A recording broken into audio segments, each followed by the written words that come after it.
Welcome to the Your Message Received podcast. And now, taking your message to the finish line, your host, John Duffin. Hey folks, this is John Duffin here from Duffin Media. Welcome back to another episode of Your Message Received. Your Message Received is the place to help you find your best, truest, most authentic business voice with the emphasis on authentic. That's all we're looking for here.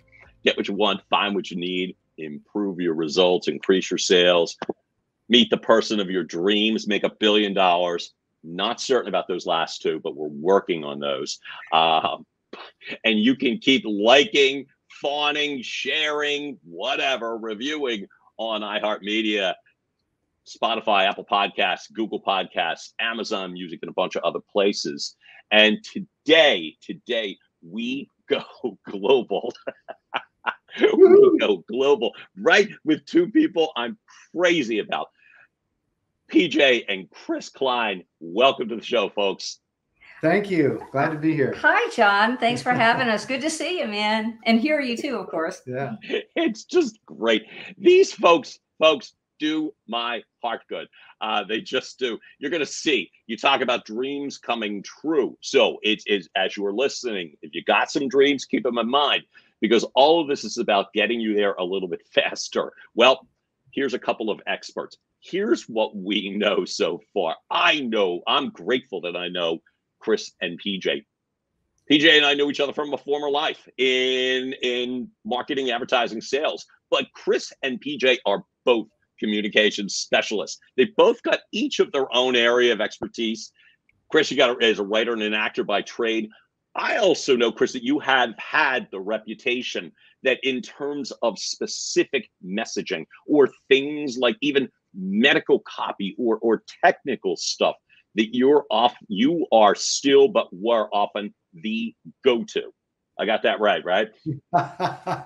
Well, that's always nice to think about yourself. You know, yeah, I must be the go-to guy. Yeah.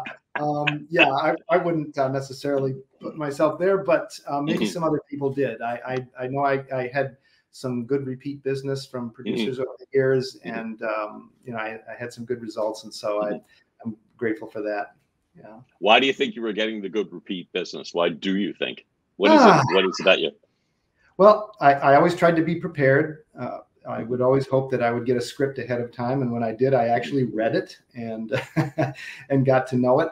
And if there were technical terms, I would do my best to try and find out how to pronounce some of these words if I didn't already know, and memorize parts that I thought would be better memorized, and just be ready with questions. Yeah, his nickname was One Take Tommy. he could do it in one take usually. PJ, was that just because you couldn't rhyme something with Chris? And I feel like for me, I couldn't.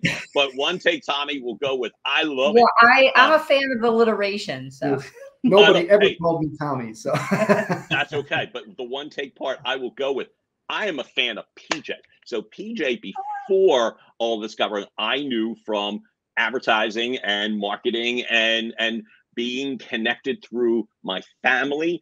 And that's how I first get to know PJ in terms of that precision. But PJ, the very first thing I wanted to ask you about was this sense before we get to, and folks, I promise you, there's a lot of fun stuff we're going to be covering here. I'm literally just keeping it down in my mind and in my heart so I don't like burst with freedom and travel stuff. But the very first thing I wanted to go with is precision. So I'm connected, like PJ is, and Chris, but I'm connected with PJ through Toastmasters, which I knew very little about. I remember before, knew of, but had very little to do with it. So one of the questions I wanted to ask you right at the start, PJ, was the sense of precision that is involved in terms of Toastmasters, which I didn't know, the sense of precision with exact timing and direct purpose and all those things like that. Was that always a strength of yours in regards to the way that you communicate? I would have to say it was a strength or a muscle that I developed over the years. Got it. In being in radio, and especially in radio sales. It's so important to be organized and to plan your day. As you know, when you're in sales or any sort of business, it's important to plan your day and make every moment count, and to be tight, buttoned up. And another thing I learned was by writing radio copy. So you have 30 seconds or 60 seconds to get your message across, and it's vital to be concise and impactful. And all of those things and skills I learned from being in radio sales my whole career. I love. So, folks, we get connected. I check out Toastmasters. I was brought on as one of the guests the one time, courtesy of the Kline Corporation. But what I would say is it was really a joy for me, because here's something I also encountered. We, in terms of advertising sales, presenting to clients and what have, had a lot of freedom that I didn't know, that I didn't appreciate, I'll say, before I left the field.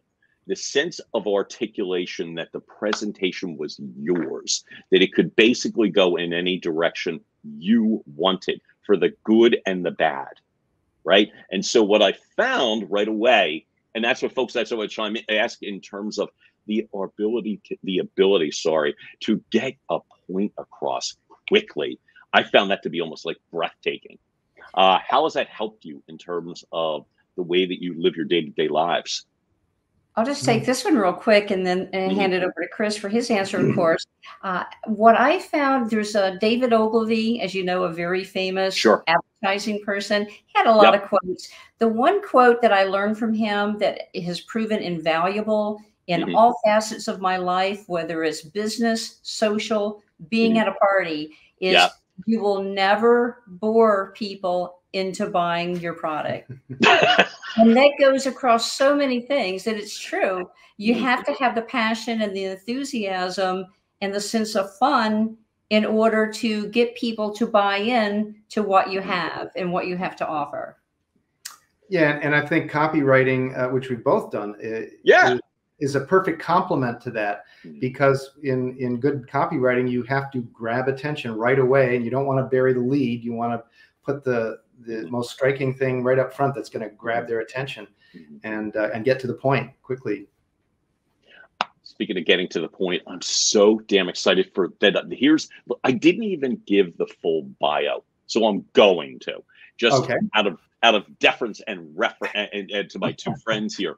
But the key is, we know you're a communication specialist. We know that you've got your own area of shared experience. We know that you, like, in terms of your backgrounds, but now it's that we get to also say that you're certified public speaking coaches, that you offer personalized, customized training. But what I will also say is this, they're gutsy, they're risk takers, they're visionaries, they get to see stuff. So my friends here, I lean into and lean on because they're traveling the world right now. Folks, where are you currently? We are in Portugal, and we're on what's called the Silver Coast of Portugal. If you think of California, we would probably be in Sacramento right now. So we're in Portugal. Okay. So folks, notice that they get to the point with the details. We're going to reference, obviously, and you'll see it in the links when you're watching and listening to this podcast. There are social pages so that you fully get this. But did you catch the way right away that you're able to bring home, oh, Sacramento, San Diego? And it's like, oh, I got it. Here's what I want to ask you. So you're able to do this. It's like, I'm thinking the best extended spring break in the world. So you take this risk about a year ago, and obviously you're planners. Yes, it was about exactly a year ago. Yep. Yeah. So because you're planners, it's not like, oh, one day you had a bad sales day or this was a drag, and it's like, you know what? I ain't coming back. Talk to me about the planning process that got you to the point where you could sit here with the biggest smiles on your face right now. Talk to me about the planning that got you all the way through to this point of taking this quantum leap. Yeah, we actually kicked this idea around of perhaps going to another country, doing a lot of traveling and perhaps settling on another country. We've been kicking this around for several years. So it's kind of been germinating in our minds for a while.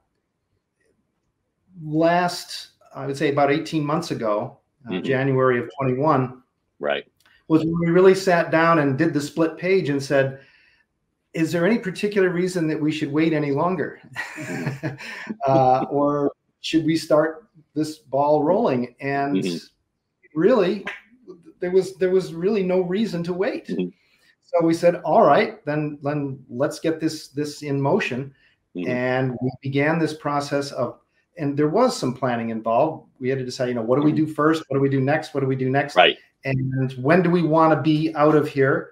And we set our sights on approximately 6 months from January to be ready to go. And so we had to, and I'll tell you the very first thing that came to mind, because when you're talking about selling your house and everything in it and getting rid of everything one way or another, you start to think about those things that you would grab if there were a fire and you were running out of the house. And the first thing, of course, I thought of was the photographs, the old photographs from the family and from our childhood and all of that, because that's probably what a lot of people would grab, that photo album, grab it. So that was the first thing that we did. We'd be sitting down maybe while we were watching TV, or having a snack. We would start to go through the photographs. And we did the first sort. And then when we took those that we decided to look at again, and we did another sort and another until we got it down to a manageable amount. And then, of course, we were able to go up to the printer and start digitizing. Yeah, another right. Yeah, well, I love this. Another part of the process, actually, the beginning of the process was asking ourselves, are we emotionally ready for this? Is this the lifestyle that we want? Are we going to be able to upset our life and just throw everything up in the air and see where it falls? And we had to make sure we're ready for that. And that was a process. It was a roller coaster. I had to say, an emotional roller coaster.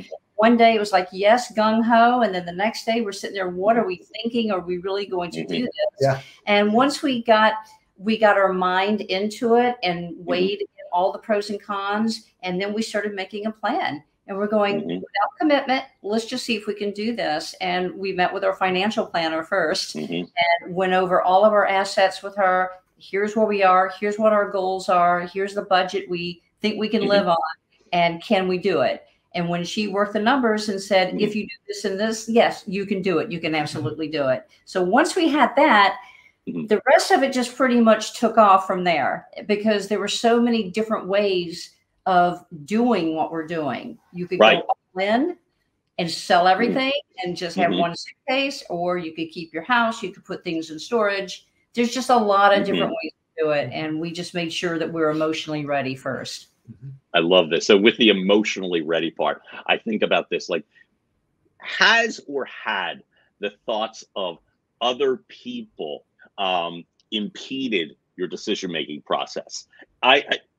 Of course, the two of you, friends, colleagues, family, where are you going? Why are you going? Why are you leaving? That sort of thing like that. Has that impeded you at all, rather than your own readiness?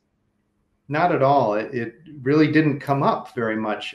I think, if anything, there might have been a couple people that were a little bit worried about us, like, are you going to be okay? Have you thought this through? But nobody really putting their foot down and saying, please don't do this or anything like that. No. Yeah, I would say most people were very supportive, and they still are supportive, and they're rooting for us all the way. And they were from the beginning. Although some of the reactions we got were a little odd.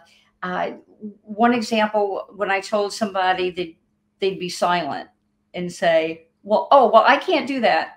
I can't do that because I've got this, and this, and this, and this, and I can't do it. And I said, yeah, I understand that. That's fine. That's not for everybody. That's not your path. This is our path, but this is what we're choosing to do. And I can totally understand why someone may not be able to do it. I mean, you obviously were worried about the right things, like going to your financial planner and, are we ready? And here's the numbers and here's the details. Here you go. And had an objective eye look at it. but it's one of the things that I think about. One of the things that has helped me back in my own life is worrying what other people think. And I think it's a great trait of both of you that you were able to compartmentalize those other people's opinions, including PJ, you saying, the person saying, I can't do this. And you're like, well, that's nice. We're not asking you to. Well, it's believing. How does it do it? It's believing in yourself and having confidence that what you're doing is right for you and on the right track. And all of that comes from the background. Like I said, meeting with the financial planners, making sure you're emotionally ready, looking at it from every angle you can possibly imagine, and talking to people and getting information. And once you have all of that, and you know for sure that you have done your homework and you've looked at it every way, and this is the way we're going to do it, it gives you that confidence to go your own way and not really worry what other people think or say. Right. I think that's a beautiful way to live a life. For me, I notice as I'm getting older, it happens more and more frequently. The ability to be able to do what you know is right based on the information you have. And I love the fact you just said something a little while ago, thinking like in terms of the way that you can do this. Do you go all in? Do you sell all your stuff, if I heard you correctly, or do you put things in storage? How did you know you were going to go all in? Well, I guess it gets back to that thing, is there any reason that we shouldn't do this? And we just decided, I guess it ties in with our goals. We want to find another country with a lower cost of living and way lower cost of healthcare, hopefully. And we really wanted to try that out. And there didn't seem to be much point in going away because we knew we were going to go away for at least a year on this search. And now it's already been a year. So it's going to be even longer than that to be paying for a home and cars and stuff in storage that we're not using. It didn't make a whole lot of financial sense or any other kind of sense. So we thought, well, we might as well just get rid of everything and start from scratch. And as PJ sometimes says, what if we were being more traditional and we just decided, let's just retire and move to Florida? Well, we wouldn't bring all our stuff to Florida either. We would go down there and we'd start fresh and we'd buy new stuff. So, come on, what about all your winter clothes, the parkas and all that stuff? Those I have to tell you, I took great pleasure in getting rid of.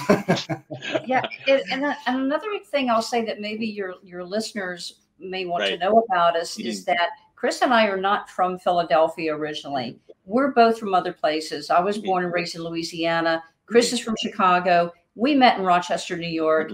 We moved to Philadelphia together. So we didn't have family there. We didn't have strong roots as far as the family situation goes. No grandchildren. No, we have no children.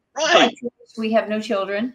And so we didn't have that. And it was easier for us in that respect than it could be for a lot of people because we didn't have those tethers, if you will. Yep. The untethered travelers. And I love this. And so I get so excited for this because I was doing research in 2017 and took a leap and went to Portugal to see if what I felt in my heart was right. And by the way, the answer is an unqualified yes. But for the two of you, give me an example. So you've had the privilege so far of being in a ton of cool places over the last 12 months. To stop my giddiness, I'm going to ask it in a question, but I will ask you this, which is so far, is there like a top 3 of places that you have found, or a top 1 or a top 5 or whatever, in terms of, oh my God, I'm just peeling away all the stuff. It's this, Bob. Any yet in the search? Well, I guess there are so many different things that you could look at when you think about favorite things, and favorites have always been tough for me. Usually it's more than one favorite, but I guess if I looked at something like jaw-dropping scenery so far, I would have to say Santorini, Greece. We certainly just enjoyed the beach community of Nazaré, Portugal, that we just came from. Just seemed like a nice, livable place, and it was a beautiful beach. And we spent the winter in Puerto Vallarta, Mexico, which was beautiful weather. It was perfect. So weather's a big thing for us too. And one thing we're coming to realize, and maybe a lot of people already know this, there's no perfect weather year round, I don't think. So we're looking at maybe doing a hybrid of 2 or 3 different places. We may narrow it down to 3 places and we spend 4 months in each place, or maybe 2 places and we'll spend 6 months and 6 months in each one. So I don't know for sure if there is going to be one that wins over, but for now, Portugal is certainly on top of the list. It's a fabulous country and we really love it. Yeah. And it seems like a very livable and fairly adaptable place. There's a fair amount of English spoken here, not everywhere, but a fair amount. And I guess the people seem laid back enough, and the surroundings are nice enough.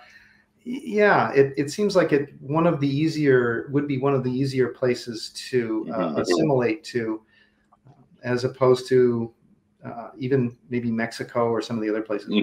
Yeah, and the geography is certainly diverse enough. Again, think California. It's like San Francisco all the way to San Diego is what Portugal is like. And the terrain and the climate is very similar to that, what you get in California.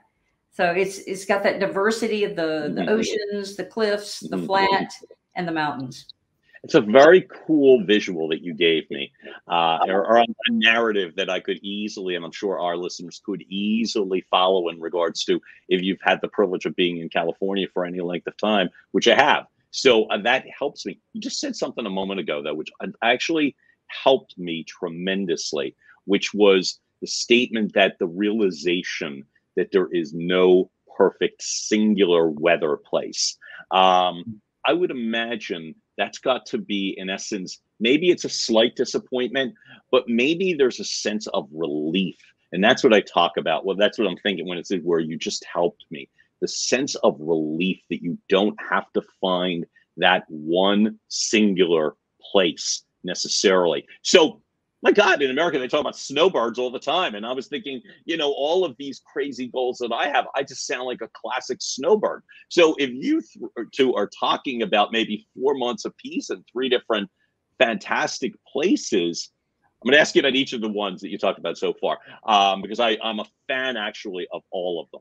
But of the 3 so far, Puerto Vallarta you referenced in regards to like the beautiful, classic, perfect weather. What else did you like about Puerto Vallarta? It's a party scene. It's definitely a party scene. It's a lot of fun. It's a lot of people from all over the country and Canada come there for the winter time. The people are very cool. The terrain is beautiful. The food is good. The weather again is perfect, and it's very, very affordable. Yeah, and it's one of those beaches that you can stand down in there. You also see these big hills wrapping around as part of the countryside. So it's not all just flat. It's got a little more imagination to it. So I think that's fabulous. I'm very excited in the sense that it was a place I remember Puerto Vallarta. I mean, like one of the basic things that I found. Found it was one of the coolest sunset places I ever went to. And so far. Do you remember those? Oh, yes. Oh, yeah. We got some beautiful sunsets there. Beautiful sunsets. You then mentioned the other place that all of a sudden I realized when I was there, maybe this would be the best sunset place of all time. And you said Santorini in terms of Greece. Yes. Which was tough to beat. What are your thoughts on Santorini? That is strictly a vacation place. I don't even know if anybody really lives there. They might. It's not very many, I don't think. It's very small. Know that. It's very small, and it's long and crescent shaped, and it's very hilly, and it's just very expensive. It's really crowded, really touristy, really expensive. Although there's no other place like it on the planet. And it's one of those things you have to see. And if you can go there for 3 or 4 days and just, especially at night when the cruise ships leave and the lights come on and people are dressed for dinner and you go out, and it's quite magical. And that was really a vacation stop for us too. I mean, we knew at the get-go that was not going to be a candidate to live live in. So yeah, you can't go to the Greek islands and not go to Santorini. Yeah. That's where we were. Take a peek. No, you can't. I was grateful to say that, oh my gosh, that was probably over 10 years ago. The sequence that it was suggested to me to go was Athens, Mykonos, and Santorini of the time that I had allotted. And you just said, I literally put my hand on my chest, on my heart, when you were like 3 or 4. If you get 3 or 4 days, that's exactly what it was for me in Santorini. It was 4 nights, and so maybe I got lucky and we hit the perfect length of time. Yeah, because I was blown. You know, what got you to take a look at Portugal first? When we first went to Portugal about maybe 3 years ago. Yep. We came away. We were in Lisbon, the big city, and the southern shore, an area called the Algarve, where all the famous beaches are with those beautiful rock formations and all of that. So those are the 2 areas we visited, and we came away then feeling like, hey, this is a pretty livable place. We could live here. Yeah, we had been to 11 countries in Europe over the years. We'd come and see all the cities and go to these countries. And I have to say that once I set foot in Lisbon, it hit me. And I said, I could live here. And that's the only European city I've said that about. And still to this day, when I'm in Lisbon, I go, okay, I could live here. I think she lived there in a past life. Yeah, right. And I don't rule that out. Yeah, I felt right at home immediately. And I still do. We're back 3 years later. And as soon as we got here, I go, okay, this is it. It feels very, very comfortable to us. What is it, do you think, that in addition to living there in a past life, what is it that you think draws? What is it about it? I am nuts about Portugal for all of those things. What is it for you? What pulls you in? Gosh, again, maybe it's the vibe. I have to say it's the vibe. And sometimes the vibe, you can't quite put your finger on it. You don't, it's hard to put it into words. It's more of a feeling. And for me, it's the feeling that I like it. I feel at home here. I feel accepted. I feel like I definitely see myself here. And I would have to say it's an international country. The culture is very laid back, very nice people. And it's not so culturally jarring as some other countries that you may go to where the culture is so different. You're saying, I don't see myself here because it's just so different. I would always feel like a little bit of an outsider. I don't get that vibe in Portugal. I get the opposite vibe here. I think that's a good point too about it being an international place, because I think for centuries this place has been very international. Even past royalty 500 years ago used to get exiled here if they got sent out of their own country. So I thought, hey, not a bad place to get exiled to. That's pretty good. You're gonna sit in that castle on that beach, and you're gonna stay there and think about what. Oh my God, you're gonna ride that boat around those cliffs and cry your eyes out because it's so beautiful, and you'll learn. Of course, for Northern Europeans, it's a big vacation destination too. So I think that all gives it a good international feel, and I think the locals are used to. People from all the other European countries and America and Canada and everywhere in Britain coming there, and they get to use that second European language, English. Yeah, I think it's funny. I think it's funny that we feel right at home in a nation of outcasts. I love that you just said that, because it was on my mind. It's the adjustment period. I find for me, look, my life up until a few years ago, maybe 5, but it was really the classic, well, I live here. It's the United States. I live in the United States. And so when I vacation, it is really looked at as a sort of temporary, whether it was escape or whatever the word may be, until I get home. And I think one of the cool things that you're saying is the sense that you're able to bring home along with you. And I find that fascinating when you talked about, as you said, PJ, if I remember correctly, you just said, hey, it's more of a vibe. It's more of a way you feel. And Chris, you articulated on that. What is it that you're able to articulate to the people that are making you feel so at home? Meaning you've got vantage points, you've got things people need to know. This is, like I said, we're looking into international. What do people want to know from you in regards to when you're meeting them? What are some of the questions that you get asked in regards to whether it's personal or geographically? What do people want to know? You mean the Portuguese or other people? Yeah, and whether it's Portugal, whether it was in Greece, whether or whatever. Let's say, what do people typically want to know when they're getting to know you in addition to personal stuff? Well, the first question, of course, is where are you from? That's always the conversation starter. Right. And then you tell them. Right. We still say Philadelphia. And if we get comfortable and get into a conversation, we may take it further and tell them what we're really doing. We don't always offer that right up front. We wait until the conversation progresses, and then if we feel comfortable, we'll tell them. And again, most people just love it. They want to know more about it. They said, tell me how you did it. How's it going? What's your end game? When are you going to stop? And we don't have an answer to that yet. And I don't want to give the impression that Portugal is the end all be all, because we don't know. We're here now. We're still going to Croatia. We may go. I guess you still got the southern half of the world to hit in a lot of places, right? We'll be in Southeast Asia, so we still have Australia, New Zealand to explore. So we're not married yet, if you will, to one particular place. We, like you said, do we have our top choices so far? Yes, we do. But to answer your question, most people, they just want to know how we did it and how we're enjoying it. And of course, people always, to be honest, the question that they really want to ask, how are you affording this? Oh, and so great. Yeah.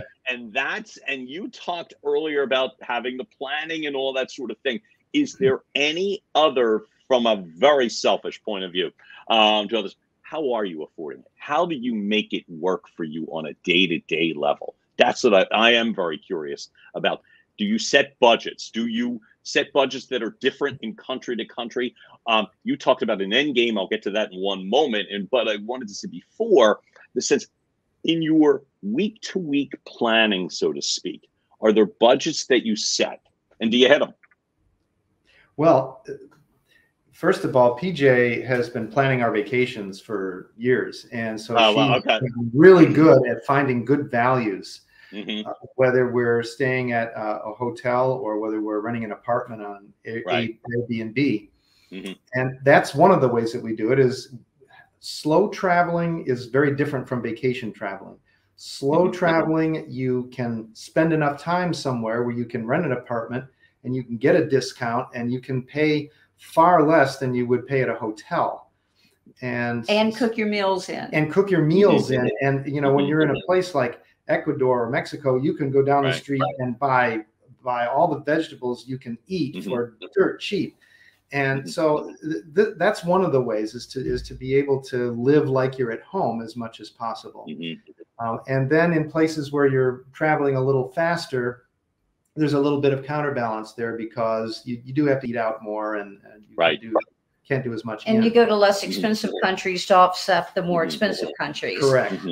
We're in a big community of travelers. There's a lot of people that are doing this, and they're an excellent resource, a big support group out there for all of us. And we learn from each other. From what I'm understanding, the way most people set it up is they're planning a budget of around $40,000 to $60,000 a year.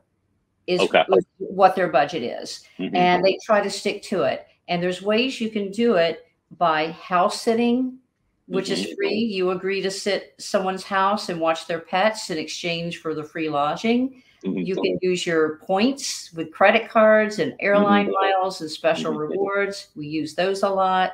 And of course, like Chris was saying, the slow travel, where on Airbnb, you can get a weekly discount. And if you stay for 30 days, you can get a nice apartment for 40% less off the regular price just by staying those 30 days. And that's a more fun way to do it. Should we tell them what we got in Ecuador? Sure. Yeah, would you?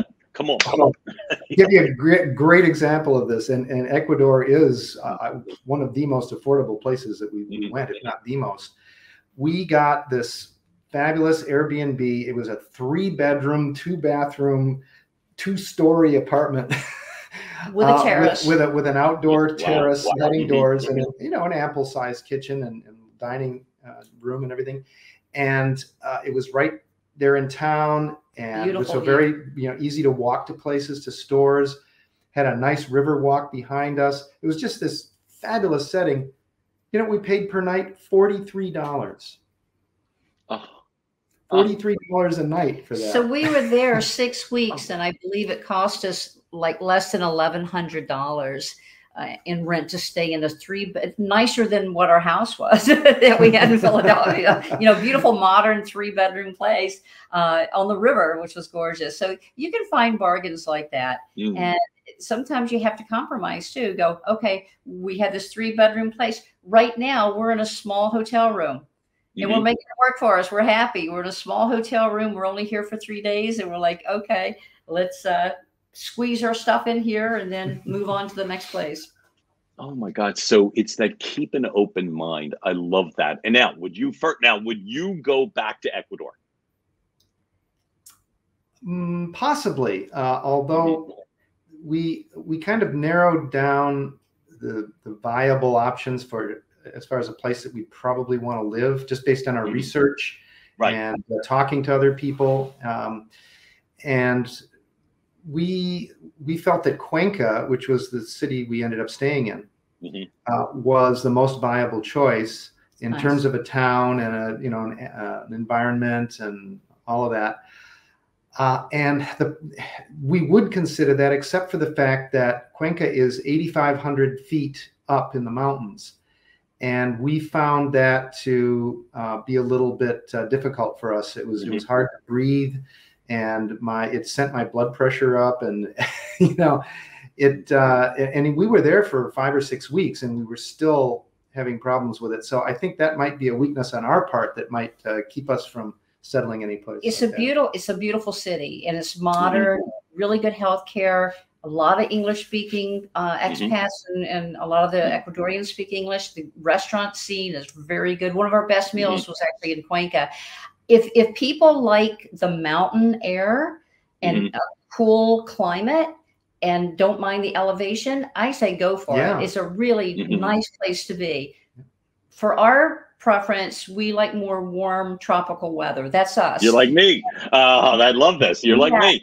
And I'm glad that there are people that like cool mountain air. Otherwise, we'd all be in the same place. So I would say definitely give Cuenca a shot if you like the mountains and like Denver, Colorado. Yeah, it's also true that Ecuador has beach communities too, so you can get warmer weather down there. So that's something to consider. It's a good country. It is. Ecuador is a good country and very, very affordable. I would say the cost of living is almost 50% of what it is in the United States. And so with that sense of 40-50% of what in the United States, you've already talked and alluded to the fact of that sense of, traveling with very little, the sense of one bag per person, so to speak.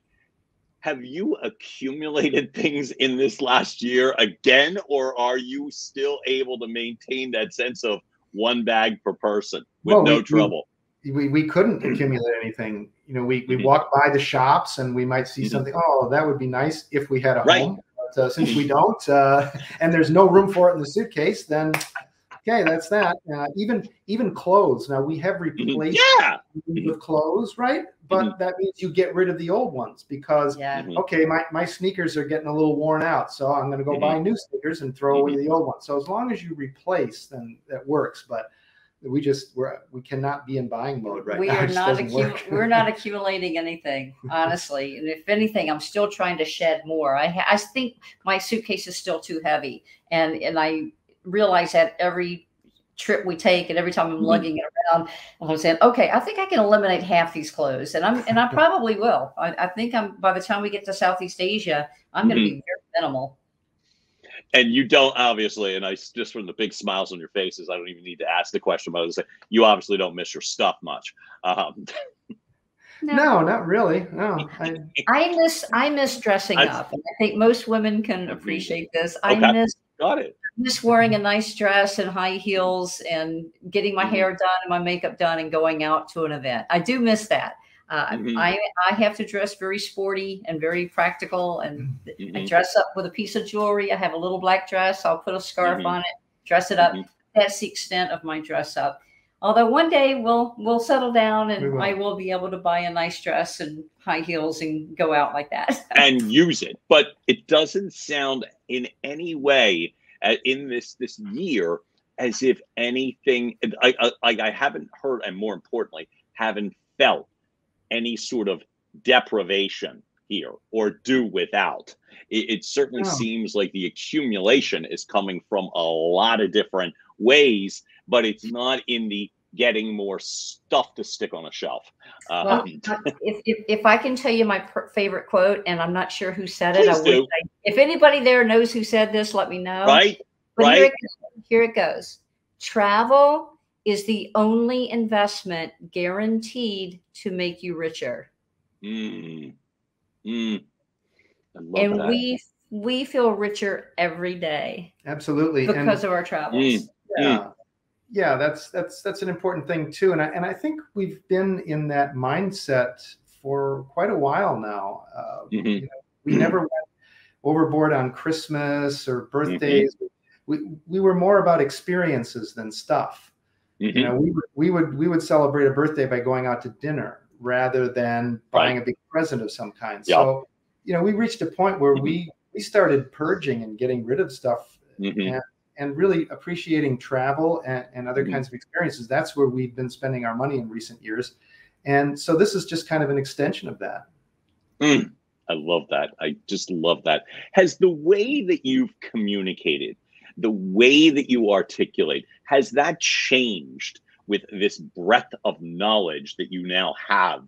That maybe you're not carrying bags, but you've got like a year more of the slow travel global experience. Do you see things differently? Do you feel things differently? One of the things that I've always noticed in traveling is not only the differences that you find in other countries, but the sameness. The sameness. Okay. Yeah, because there are some things that feel the same. Like if I walked outside in some parts of a foreign city and I looked around and I didn't know there was a different language being spoken, I might think that I was in an American city somewhere. You know, it doesn't necessarily have to. You know, you feel more than just differences. There's also similarities, and you see people walking around, working, doing their thing, just like we do, and people aren't so different. We're all the same in that respect, where we work for a living, and you just want to make a nice life for yourself, and everyone wants to have a nice family and do what's right and have a nice life, and that's universal. We haven't seen change anywhere that we go. And most people want peace and they want to live their life and just do good in the world. That's what we see. Right. Want peace, live their life, and do good in the world. I couldn't imagine anything that could feel better in terms of what you can gain. If you were coaching someone, let's say make pretend, I don't know, me, to take the leap, so to speak. You've given about 10 great directive steps, including letting people review the numbers, including doing your homework and all that sort of thing. But if somebody, like for you, if somebody comes to you and says, hey, that sounds great, how do I begin? What would be the first couple things that you would tell them to do to maybe make the journey or the leap a little bit softer, smoother? Oh, do your homework. More doable? Yeah. Do your homework for sure. Research. And if you've never traveled, start traveling now to make sure that you like it, because it's not easy. And after COVID, it's gotten a lot more challenging. So you have to make sure that you like the lifestyle. Are you going to be able to do without your favorite pillow? Are you going to be able to embrace the unknown? Are you going to be able to be flexible and know that things are going to be different? And if that excites you, then that's where you start with that. That feeling, excitement of exploration and adventure. If you've got that, you're good to go. There's nothing to stop you. I think that plugs into your emotional readiness you were talking about earlier. Yeah. So it's the emotional readiness, and then obviously the fiscal readiness, and the sense of what so far have you found a length of time in the slow travel that is a sweet spot? Yes. Yes. What is it? For me, 4 to 6 weeks. I would say by week 5, I'm ready to go. I'm ready to go, and I'm like, okay, I'm rested. We've got a lot of our work done. There's a lot of research and work. I'll say this too: full-time travel is a full-time job. It is. Know that right away. It's a full-time job. And once we are able to sit and catch our breath and get the next leg of our trip planned, then we can start living in the place where we are. And I find after that 4 to 6 weeks, I'm done. I've seen it. We've seen it. We've experienced it. And I'm excited to move on to the next one. We've been fast traveling through Italy and in Europe. It's hard. We're only allowed 90 days collectively in all the European countries. So we're getting through it as fast as we can. And it's very challenging. It's not my preferred way to travel at this point. However, to answer your question, the sweet point for us right now is 4 to 6 weeks. And as we keep doing this, it may get longer. It may be like now it's 3 months. Now it's 4 months. We'll see. It's nice to be able to settle in long enough to feel at home someplace and know your way around. You can just kind of walk to this store or that place, know where you're going, and know the cashiers. And you go down to your favorite food market and grab your food for the night, and take your walk in your favorite place. And it's just, you develop, it starts to feel like home. And that's really kind of our mission, I guess, is to see where can we feel like home, and how easy is it to do that. And one more thing I'll add to that is that what I've found is after we leave a place, I like it even more. As I look back after we're gone, I start to appreciate everything that we experienced there. And I might get a little bittersweet feeling for it. Like, oh, I missed that place, or we had such a great time there. I usually like it better after we leave. I think that sounds so beautiful in that sense. You just said something before we wrap. I want to just acknowledge something that I thought was really cool, that you're such good planners. PJ, you're the one that actually said it, where it was, you said, well, first when we arrive, I do my research for the next destination, and then I am able to feel fully, I don't know, I'm using the word unpacked, so to speak. Did I hear that correctly? That your mind is already rolling to the next destination before you fully assimilate into the current? It's that sort of planning? Wow. Yeah, absolutely. And it's one of those, it's a tightrope, if you will. It's a balancing act, because you want to plan ahead so you're not stuck somewhere all of a sudden going, oh, I have no place to go. Yet you want to remain flexible, because we can meet somebody and they can say, hey, we're going on a 3-day safari. You want to come? And it's like, if you've got flexibility, you've got the time, you say, sure, you know what, let's do that. So it's that really fine balancing act. And when we're able to stay longer in a place, we can have more flexibility. It's not as easy traveling in Europe when you have the summer, the crowds, limited airfares, and all of that going on, and limited time that we have to get through to the 90 days. But like I said, it's a balancing act, and we get into the rhythm. I think we've pretty much got the rhythm now. It just feels like, you talk about it being a feeling. I feel it coming from the two of you. I also love the precision as it regards to the way that you communicate the travel.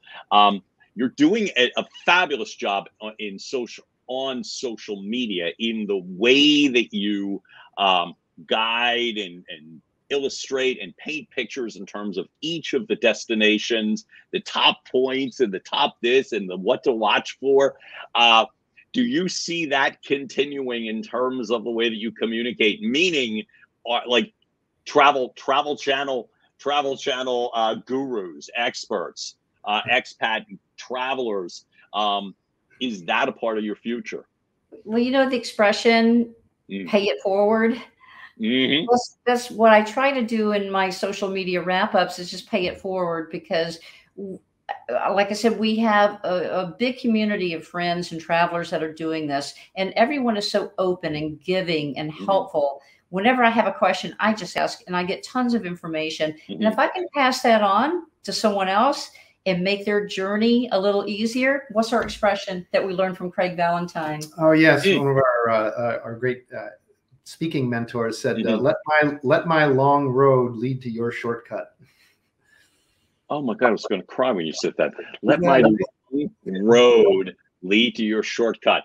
I know how to reach the two of you on social media, and I beg for information all the time. So for our listeners, in addition to social media, is there a preferred way to reach out to you? How do they find you? And when they want to know things, what's the best way of communicating in terms of how to reach the two of you?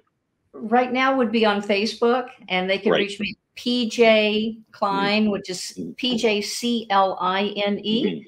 Send me a friend request, and I'll friend you, and you'll just see my recaps on there. I believe we're coming up on chapter 27. That we 27 spots in a year, and that's 8 countries, 27 stops, 2 survivors. Better and survive. Oh my God, better and survive. Flourishers would be the word I would say as well too, but not sugarcoating or painting fairy tale things. I love, that's the coolest thing. It's thank God you're such good communicators, because the fact is you also articulate with authenticity, and there's no, as I said, Pollyanna to the way that you speak.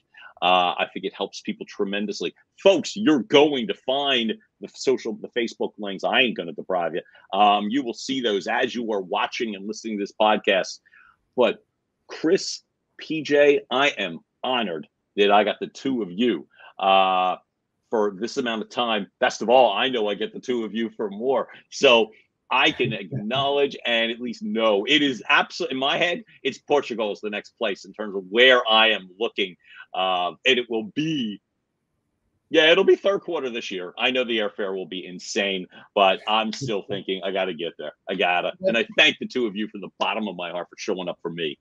Well, thank you so much for having us. And everybody who's listening, thank you so much. And if there's ever anything we can answer, by all means, reach out to us on Facebook, and we'll go from there. Thank you. Oh, hey, folks, you just heard another episode of Your Message Received. Keep liking, keep reviewing, keep sharing, finding us on Apple Podcasts, Google Podcast. Come on, John. Podcast. I'm that damn excited. So keep watching, keep listening, keep sharing. And folks, have a fantastic day. Just mostly be true to you. Be well, all. Bye. And now, making its way across the finish line, Your Message Received has been a production of Duffin Media.